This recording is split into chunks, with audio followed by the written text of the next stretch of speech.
బులెటిన్లో break complete అయితే చూద్దాం. మైసమ్మ గుడిలోని మల్లారెడ్డి కళాశాల యాజమాన్యం తీరు నిత్యం వివాదాస్పదంగా మారుతోంది. ఇటీవల ఓ విద్యార్థిని యూనివర్సిటీ హాస్టల్ గదిలో ఫ్యాన్ కు ఉరివేసుకుని ఆత్మహత్య చేసుకున్న ఘటన మరొక ముందే యూనివర్సిటీ హాస్టల్ బొద్దింకలు తిన్న ఆహారం తిని కొందరు విద్యార్థులు అస్వస్థకు గురయ్యారు. సుమారు 26 మంది విద్యార్థులు అస్వస్థకు గురికాగా 3 విద్యార్థులకు సీరియస్ గా ఉన్నట్లుగా తెలుస్తోంది.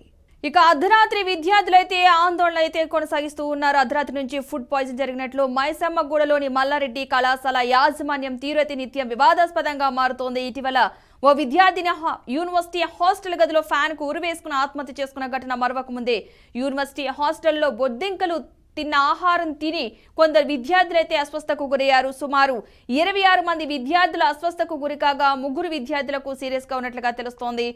కళాశాల యాజమాన్య వైఖరితో విద్యార్థులు యూనివర్సిటీ ముందు ఆందోళనకు దిగారు. ఆహారంలో బొద్దింకలు పడి పలువురు అస్వస్థతకు గురైనా సరే పట్టించుకోకపోగా వేధింపులకు గురి చేస్తున్నారంటూ యూనివర్సిటీ ముందు ఆందోళనకు దిగారు. యూనివర్సిటీ హాస్టల్లో ఫుడ్ పాయిజన్ అయ్యి విద్యార్థులు అస్వస్థతకు గురయ్యారన్న సమాచారంతో విద్యార్థి సంఘాల నాయకులు కూడా యూనివర్సిటీ ముందు ఆందోళనకు దిగారు. విద్యార్థులు అస్వస్థకు గురైనా కనీసం ప్రథమ చికిత్స అందించలేదన్నారు. ఫుడ్ సేఫ్టీ అధికారులు తనిఖీలు చేసి యాజమాన్యంపై చర్యలు తీసుకోవాలని డిమాండ్ చేశారు. మైసమ్మగూడలోని మల్లారెడ్డి కళాశాల యాజమాన్యం తీరు నిత్యం వివాదాస్పదంగా మారుతోంది. ఇటీవల ఓ విద్యార్థిని యూనివర్సిటీ హాస్టల్ గదిలో ఫ్యాన్ కు ఉరివేసుకుని ఆత్మహత్య చేసుకున్న ఘటన మరొక ముందే యూనివర్సిటీ హాస్టల్లో బొద్దింకలు తిన్న ఆహారం తిని కొందరు విద్యార్థులు అస్వస్థకు గురయ్యారు. సుమారు 26 మంది విద్యార్థులు అస్వస్థకు గురికాగా 3 విద్యార్థులకు సీరియస్ గా ఉన్నట్లుగా తెలుస్తోంది. కళాశాల యాజమాన్య వైఖరితో విద్యార్థులు యూనివర్సిటీ ముందు ఆందోళనకి దిగారు. ఆహారంలో బొద్దింకలు పడి పలువురు అస్వస్థకు గురైనా పట్టించుకోకపోగా వేధింపులకు గురి చేస్తున్నారంటూ కూడా యూనివర్సిటీ ముందు ఆందోళనకు దిగారు. యూనివర్సిటీ హాస్టల్లో ఫుడ్ పాయిజన్ అయ్యి విద్యార్థులు అస్వస్థకు గురయ్యారన్న సమాచారంతో విద్యార్థి సంఘాల నాయకులు కూడా యూనివర్సిటీ ముందు ఆందోళనకి దిగారు. విద్యార్థులు అస్వస్థకు గురైనా కనీసం ప్రథమ చికిత్స అందించలేదన్నారు. ఫుడ్ సేఫ్టీ అధికారులు తనిఖీలు చేసి యాజమాన్యంపై చర్యలు తీసుకోవాలని డిమాండ్ చేశారు. ఇక మైసమ్మగూడలోని మల్లారెడ్డి కాలేజ్ హాస్టల్లో ఫుడ్ పాయిజన్ జరిగింది. దీంతో కొంతమంది విద్యార్థులు అస్వస్థకు గురయ్యారు. కానీ యాజమాన్యం పట్టించుకోలేదంటూ కూడా విద్యార్థులు యూనివర్సిటీ ఎదుట ఆందోళనకి దిగారు. ఇదే అంశానికి సంబంధించి మనతో మాట్లాడడానికి ఫోన్ లైన్లో సిద్ధంగా ఉన్నారు తెలంగాణ విద్యార్థి సమాఖ్య రాష్ట్ర అధ్యక్షుడు హరీష్ గారు. హరీష్ గారు నమస్తే అండి. నమస్తే అండి. అసలు ఏం జరిగిందండి? అంటే ఎందుకు పట్టించుకోవట్లేదు యాజమాన్యత ఫుడ్ పాయిజన్ జరిగినా సరే? అయితే యాక్చువల్ గా తీసుకుంటే మల్లారెడ్డి కాలేజీలో ఇది ఇప్పుడు కొత్తగా కదా జరిగింది. గతంలో కూడా అనేక సార్లు జరిగినాయి. దానికి సంబంధించి ఆయన ఇంతకుముందు ప్రభుత్వంలో మంత్రిగా ఉన్నాడు. మంత్రిగా ఉండేసరికి అధికారులను కానీ వీళ్ళు ఎవరు కానీ మేనేజ్ చేస్తూ ఆయన పబ్బం గడుపుతా ఉన్నాడు. ఇది గతంలో కూడా ఒక అమ్మాయి సూసైడ్ చేసుకోవడం జరిగింది ఆ హాస్టల్లో. ఇది వరకు నాకు మా విద్యార్థి సంఘాలకు తెలిసి ఇప్పటి వరకు ఒక 5-6 మంది విద్యార్థులు సూసైడ్ చేసుకున్నారు. కానీ అధికారులు ఆయన అధికారం అడ్డం పెట్టుకుని అధికారులను మేనేజ్ చేస్తూ ఎక్కడెక్కడ వాళ్ళకు కుమ్మక్క అయిపోయి అక్కడ హాస్టల్లో ఉన్న సమస్యలు పట్టించుకోకుండా గాలికి వదిలేసి ఫుడ్ పాయిజన్ అయ్యి విద్యార్థులకు అంటే వాళ్ళ హాస్టల్లోనే ఉండాలనేది కూడా అల్టిమేట్ కూడా పెడతా ఉన్నారు వీళ్ళు మల్లారెడ్డి కాలేజ్ యాజమాన్యం. అధికారులు ఈ విషయంలో చోద్యం చూస్తూ పట్టించుకోకుండా వాళ్ళకు అడుగులకు నొచ్చుతూ వెళ్ళిపోతా ఉన్నారు. కాబట్టి ఇప్పటికైనా ప్రభుత్వం దీని మీద విచారణ చేపట్టి మల్లారెడ్డి కాలేజీ భూముల విషయంలో కావచ్చు, కాలేజీల విషయంలో కావచ్చు, హాస్టల్ విషయంలో కాబట్టి తగిన విచారణ చేపట్టి చర్యలు తీసుకోవాలని చెప్పి మేము విద్యార్థి సంఘాలుగా డిమాండ్ చేస్తా ఉన్నాం. అంటే ఇప్పుడు ప్రస్తుత విద్యార్థులు ఏమంటున్నారంటే వాళ్ళ పరిస్థితి ఏంటంటే ఫుడ్ అనేది చాలా ఇంపార్టెంట్ వాళ్ళకి. కానీ అలాంటి ఫుడ్ పాయిజన్ జరిగి కొంతమంది పిల్లలు కూడా ప్రెసెంట్ హాస్పిటల్లో చికిత్స పొందుతున్నారు. అంటే ఈ రోజు మార్నింగ్ వచ్చేసి ఆ బొద్దింకలు పడ్డ ఆహారం తిని ఆల్మోస్ట్ 25 నుంచి 30 మంది విద్యార్థులకు అస్వస్థ గురైందంట. దాంట్లో 2-3 విద్యార్థులు సీరియస్ గా ఉన్నారు. దీనికి సంబంధించి యాజమాన్యాన్ని మేము అడిగితే ఇట్లా జరుగుతూనే ఉంటాయి, కామన్ చిన్న చిన్న ఐటమ్ పట్టించుకుంటారా అనే విధంగా వాళ్ళు స్పందిస్తా ఉన్నారు యాజమాన్యం. దీనికి సంబంధించి ఫుడ్ సేఫ్టీ అధికారులు కావచ్చు, ప్రభుత్వం కావచ్చు తగిన చర్యలు తీసుకోవాలని చెప్పి మేము విద్యార్థి సంఘాలుగా మేము రిప్రజెంటేషన్ ఇవ్వడానికి కూడా ఇప్పుడు ఈ రోజు ఈవినింగ్ వరకు మేము విద్యార్థి సంఘాలుగా మేము ప్రభుత్వాన్ని కలవడానికి ప్లాన్ చేసుకుంటా ఉన్నాం. అంటే గతంలో ఒక విద్యార్థిని కూడా ఆత్మహత్య చేసుకోవడం జరిగింది ఈ కాలేజీకి సంబంధించి. అవును అవును. ఆ విషయాన్ని కూడా దాచిపెట్టే ప్రయత్నం చేశారనుకోవచ్చు అంటారు అప్పట్లో కూడా? అవును, అంటే అధికారం ఉంది కాబట్టి వాళ్ళు మేము ఏదైనా చేయగలుగుతాము అనే విధంగా మల్లారెడ్డి యాజమాన్యం ఇన్ని రోజులు ప్రవర్తించింది.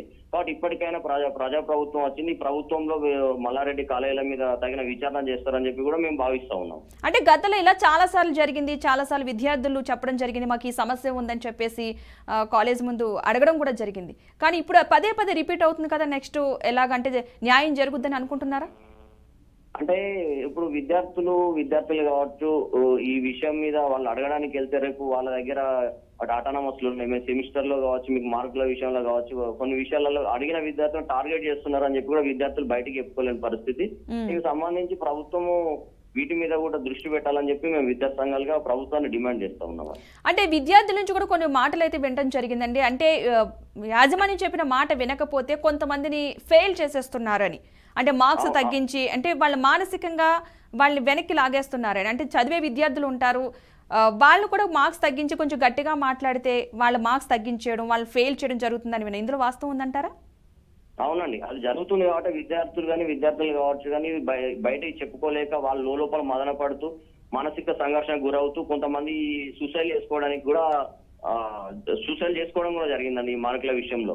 అంటే ఈ యాజమాన్య వేధింపులు భరించలేక ఫీజుల విషయంలో కూడా కావచ్చు, యాజమాన్య ఫీజు కడితేనే మీకు ఎగ్జామ్ రాయనిస్తాం, లేకపోతే మిమ్మల్ని సెమిస్టర్ లాస్ అయిపోతారు, లేదంటే అటెండెన్స్ లేకపోతే అటెండెన్స్ లేకుండా అటెండెన్స్ ఫీజు కడితే వాళ్ళు మీరు ముందుకు వెళ్ళిపోవచ్చు అని చెప్పి యాజమాన్య విద్యార్థులను వేధిస్తూ ఉంటదండి. ఇది మాకు ఈ ఘటన సంబంధించి అనేక విషయాలు మా దృష్టికి వచ్చినాయి. ఈ విషయమై ప్రభుత్వ దృష్టికి తీసుకెళ్తే అప్పుడు ఆయన ప్రభుత్వంలో ఉన్నాడు కాబట్టి ప్రభుత్వ అధికారులు కూడా దీని మీద ఎలాంటి చర్యలు తీసుకోలేదు. వాళ్ళు చూస్తూ వాళ్ళకు యాజమాన్యంతో కుమ్మక్క అయిపోయి వాళ్ళు లాలుచిపడి ఈ విధంగా వాళ్ళు చేయాలని జరిగింది. అంటే గతంలో ప్రభుత్వం దృష్టికి తీసుకెళ్ళినప్పుడు ఏమన్నారండి, అంటే ఇన్ని జరుగుతున్నాయి కదా విద్యార్థుల మీద, అంటే చదువుకునే పిల్లల మీద ఇలాంటి జరగడం కరెక్ట్ కాదు కాబట్టి ప్రభుత్వం దృష్టికి తీసుకెళ్ళినప్పుడు ఏం సమాధానం వచ్చిందండి అప్పట్లో మీకు? అదే ఇప్పుడు మేము ఈ ప్రభుత్వం దృష్టి తీసుకెళ్తే ఆయన మంత్రిగా ఉన్నాడు కదండి, మేము ఏం చేయలేము, మేము ఇప్పుడు ఒకవేళ మేము అదికి వెళ్ళి ఏమైనా చేద్దామనే లోపు మాకు పైనుండి ప్రెజర్స్ వస్తే మేము ఏం చేయలేని పరిస్థితి ఉందని చెప్పి మా చేతులు కట్టేసినట్టు ఉందని చెప్పి ప్రభుత్వ అధికారులు మాకు అంటే చెప్పడం జరిగింది. అంటే విద్యార్థుల తల్లిదండ్రులు కూడా ఏమంటున్నారు దీనికి సంబంధించి? ఫీజుల విషయంలో కావచ్చు, అటు ఫుడ్ విషయంలో కాబట్టి పిల్లల్ని కొంచెం భయపెడుతున్నారు కదా కొన్ని విషయాలు, కాబట్టి దీనికి సంబంధించి వాళ్ళ పేరెంట్స్ ఏమంటున్నారు? కొంతమంది పేరెంట్స్ మా దృష్టికి తీసుకొచ్చిన విషయం ఏంటంటే, మేము ఈ విధంగా అడగడం వల్ల మా పిల్లలు టార్గెట్ చేస్తూ ఇబ్బందులకు గురి చేస్తున్నారు, అందరూ మేము ఒక్కటైతే బాగుంటది కానీ అందరూ మనతో పాటు కలుపుతలేరు, మేము ముందుకు వెళ్ళలేకపోతున్నాము, మా విద్యార్థులు కాలేజీ యాజమాన్యం మమ్మల్ని ఇట్లా వేధింపులకు గురి చేస్తున్నా కానీ మేము భరించాల్సిన పరిస్థితి ఏర్పడుతుందని చెప్పి కొంతమంది విద్యార్థుల తల్లిదండ్రులు మాతో చెప్పడం జరిగింది. ఇంకా ఎవరెవరు సపోర్ట్ ఉన్నారండి అసలు దీనికి ముందు తీసుకెళ్ళడానికి? అంటే ఇప్పుడు ఇంతకుముందు ఆయన ప్రభుత్వంలో మంత్రిగా ఉన్నాడు కాబట్టి మంత్రిగా ఉన్న ఆయన అధికారాన్ని అడ్డం పెట్టుకొని ఏదైనా చేయగలుగుతాం అనే విధంగా ఉండేది. ఇప్పుడు ఉన్న పరిస్థితులలో కొత్త ప్రభుత్వం ఏర్పడింది, ఈ ప్రభుత్వము దీనికి సంబంధించి ఏమన్నా చర్యలు చేపడుతుందో లేదో మనం కూడా వేచి చూసే జోరులో ఉన్నాము. మేము దీనికి సంబంధించి ఈ మధ్యలో కూడా మేము ప్రభుత్వం దృష్టికి తీసుకెళ్ళడం జరిగింది. మల్లారెడ్డి కాలేజీల భూముల విషయం కావచ్చు, అక్కడ జరుగుతున్న కొన్ని ఇప్పుడు డొనేషన్ల పేరు మీద తీసుకునే డబ్బుల విషయాలలో కావచ్చు, మేము ఈ ప్రభుత్వం దృష్టికి రీసెంట్ గా మేము తీసుకెళ్ళడం జరిగింది. వాళ్ళు ఏం చర్యలు తీసుకుంటారో మనం చూస్తున్నామండి. ఇంకా ఎలాంటి సమస్యలు మీ దృష్టికి వచ్చాయి విద్యార్థులకు సంబంధించి ఈ ఫుడ్ విషయమే కాకుండా? ఇప్పుడు విద్యార్థుల ఫుడ్ విషయమే కాకుండా ఎడ్యుకేషన్ సంబంధించి అక్కడ సరి అయిన ఫ్యాకల్టీ లేదండి. ఏంటంటే ఇప్పుడు వాళ్ళకు కాలేజీకి న్యాక్ వచ్చినప్పుడు లేదంటే యూజీసీకి సంబంధించిన కమిటీలు వచ్చినప్పుడు మేనేజ్ చేస్తున్నారు.